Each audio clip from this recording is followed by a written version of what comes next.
Hello အားလုံးပဲမင်္ဂလာပါကျွန်တော်နာမည်ကတော့ Isaac ပါကျွန်တော်နာမည်ကတော့ Apu ပါကျွန်တော်တို့ sneaker reseller ကြောင့်ပဲဖြစ်ပါတယ်ကျွန်တော် Isaac နဲ့အတူတူကျွန်တော်ညီလေး Apu ကနေပြီးတော့ကျွန်တော်အခုတလော trend ဖြစ်နေတဲ့ဒီ sneaker တွေကို unboxing လုပ်ပြီးတော့ sneaker တွေအကြောင်းရှင်းပြအောင်ဖြစ်ပါတယ်ခင်ဗျ Alright so let's get right into the video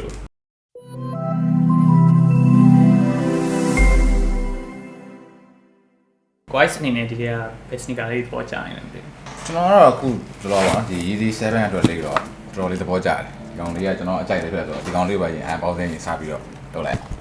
Okay အဲ့တော့ဒါလေးခဏပြရအောင်နော်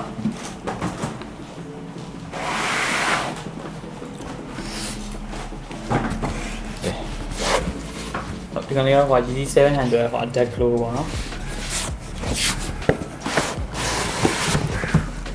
ဒီကောင်လေးကတော့ကျွန်တော်ဒီ Japan sneaker resale platform ဖြစ်တဲ့ Sneaker Dan နေကျွန်တော် official direct မှာယူပေးထားပဲဖြစ်ပါတယ် Okay ကျွန်တော်ပြပါမယ်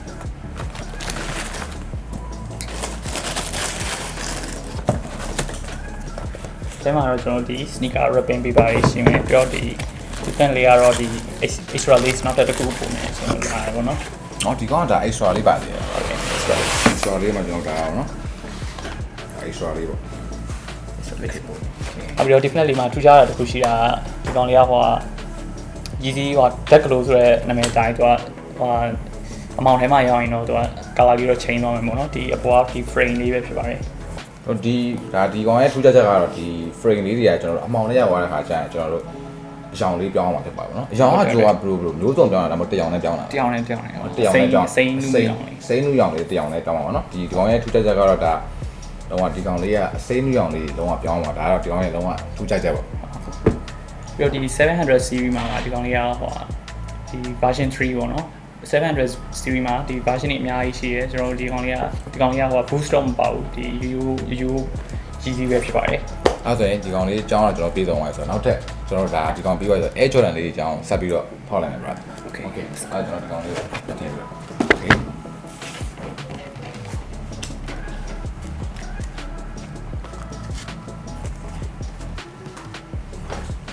ကျွန်တော်ဒုတိယတစ်ခုကတော့ဒါ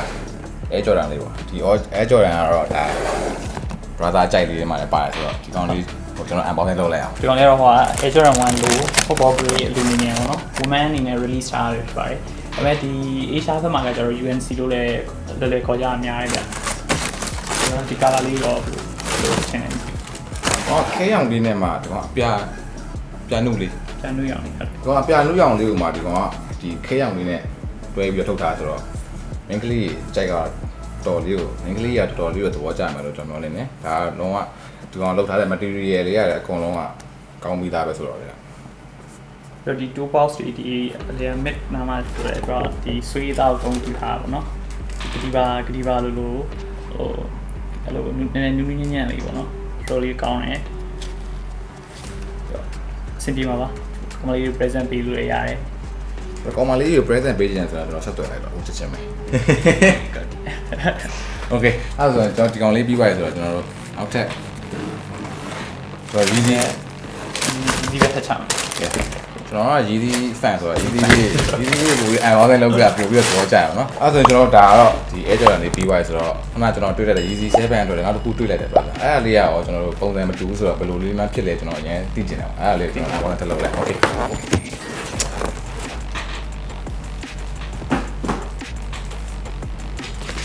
ဒီကောင်က Yeezy 700ပဲ Yeezy Boost 700ပေါ့နော်ဒီ Boost 700ဒီကောင်က Boost ပါလာပေါ့ Boost ပါတယ် Boost ပါနဲ့မပါတာဆိုတော့ပါကွာမျိုးရှိတယ်အဲ့ဒါကျွန်တော်ဒီ series အချိန်မှာအရင်သိတာနိုင်တယ်ဗျာဒီကောင်ကဟို Boost ပိုင်းတော့လုံးဝပေါ့ပါပြီးတော့ဒီ Adidas ရဲ့ game changer technology ပေါ့နော်ဒီ Adidas Boost ဆိုတဲ့ဒီ2015မှာ2015မှာစပြီးတော့ make ဆက်လာတဲ့ Boost လေးပေါ့နော် Boost series လေးပေါ့ Yes okay ပေါ့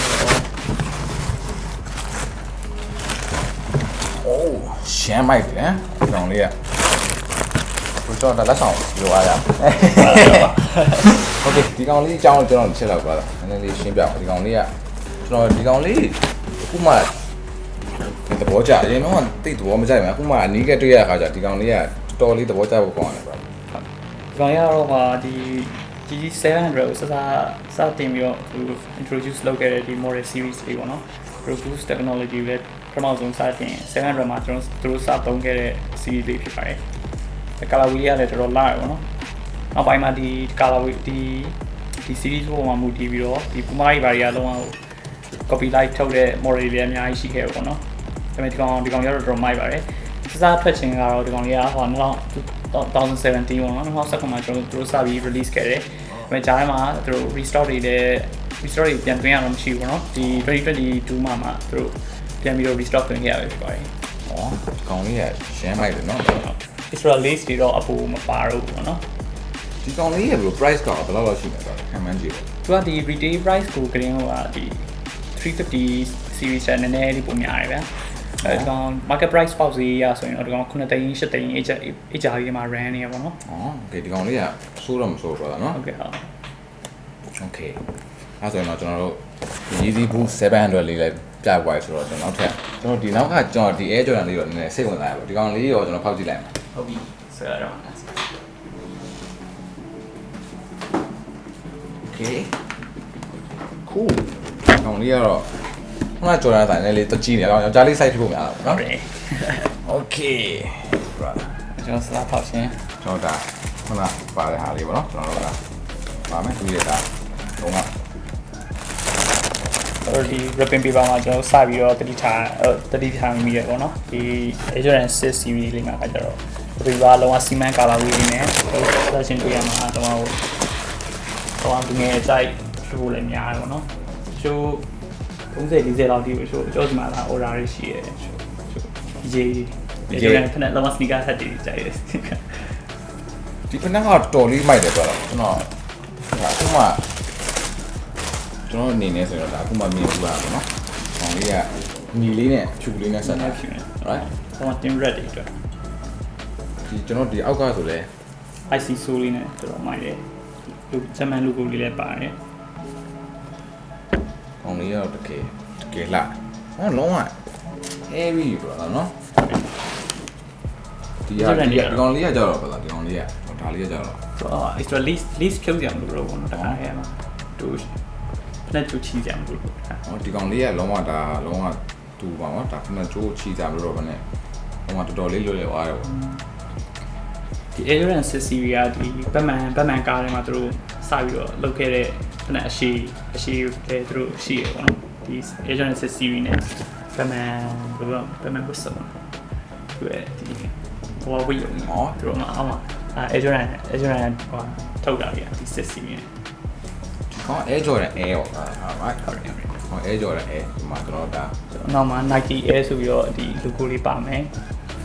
ပြီးတော့ဒီအရှင်းအားလုံးမှာဒီသူ German logo လေးလည်းထပ်ပါမယ်ပြီးတော့ဒီကောင်လေးရဲ့ signature ဒီခဏချင်းမျက်စိနာမှာပေါ့နော်သူတို့သမားကို comfortable ဖြစ်အောင်အပေါက်တွေနဲ့ပြီးတော့ဒီ earbud လို့အဖူကြီးလောက်တာသမားကြီးကိုကျွန်တော်သူတို့ကြိုက်ပါတယ်ဟောခဏကြီးကတော့စီးလိုက်ရင်တော့ကျွန်တော်လီဝါမြောက်သွားတော့ဖြစ်သွားတယ်တကယ် Air Level Way ဆိုတဲ့အတိုင်းတကယ်လီဝါဝဲသွားတယ်โอเคအဲကျွန်တော်နောက်ဆုံးတစ်ခုကျွန်တော်အရင်သဘောစိတ်ဝင်စားနေတဲ့တစ်ခုရှိသေးတယ်အဲကောင်လေးကျွန်တော်ပိတ်သက်ချပြလိုက်တော့ပါလားပိတ်ကောင်လေးဖြစ်နေဟောကျွန်တော်ရဲ့လုံးဝရှမ်းဟိုပေါ့နော်ဒီကောင်လေးကတော့တော်တော်များများလဲဒါမြင်နေတွေ့နေကြပုံစံမျိုးမဟုတ်ဘဲနဲ့တမူထူးခြားမယ်လို့ကျွန်တော်ထင်တယ်ပေါ့နော် right Sneaker box လေးကိုကြည့်လိုက်ရင်တော့စိတ်ဝင်စားဖို့ခေါင်းနဲ့sneaker လေးတင်ရပါတော့ Sneaker box ကလုံးဝတခြား box တွေနဲ့လုံးဝကွဲထွက်နေပြီးတော့လုံးဝ distinct ဖြစ်နေတဲ့ sneaker လေးတင်ရဖြစ်ပါတယ် Okay ဒီကောင်လေးကျွန်တော် unboxing လေးလုပ်လိုက်အောင်ကျွန်တော်ပထမဆုံးအနေနဲ့ဒီကောင်လေးကိုစဖွင့်လိုက်ပြီဆိုရင်ကျွန်တော်ကအထင်းမှာလုံးဝ interior design တွေအစားတကယ်တလားလေးတုံးထားရပါတော့ဒီထဲပုံလေးပေါ့တကယ်လားဒီเนาะစောက်ဝင်လိုက်ချင်းဆိုတော့ဒီပုံလေးကိုဒါလုံးဝတခြားသေးစိတ်လောက်တာတွေ့ရတယ်โอเคပါကျွန်တော်တို့အထဲကိုတက်ပြီးချက်ကြည့်လိုက်အောင်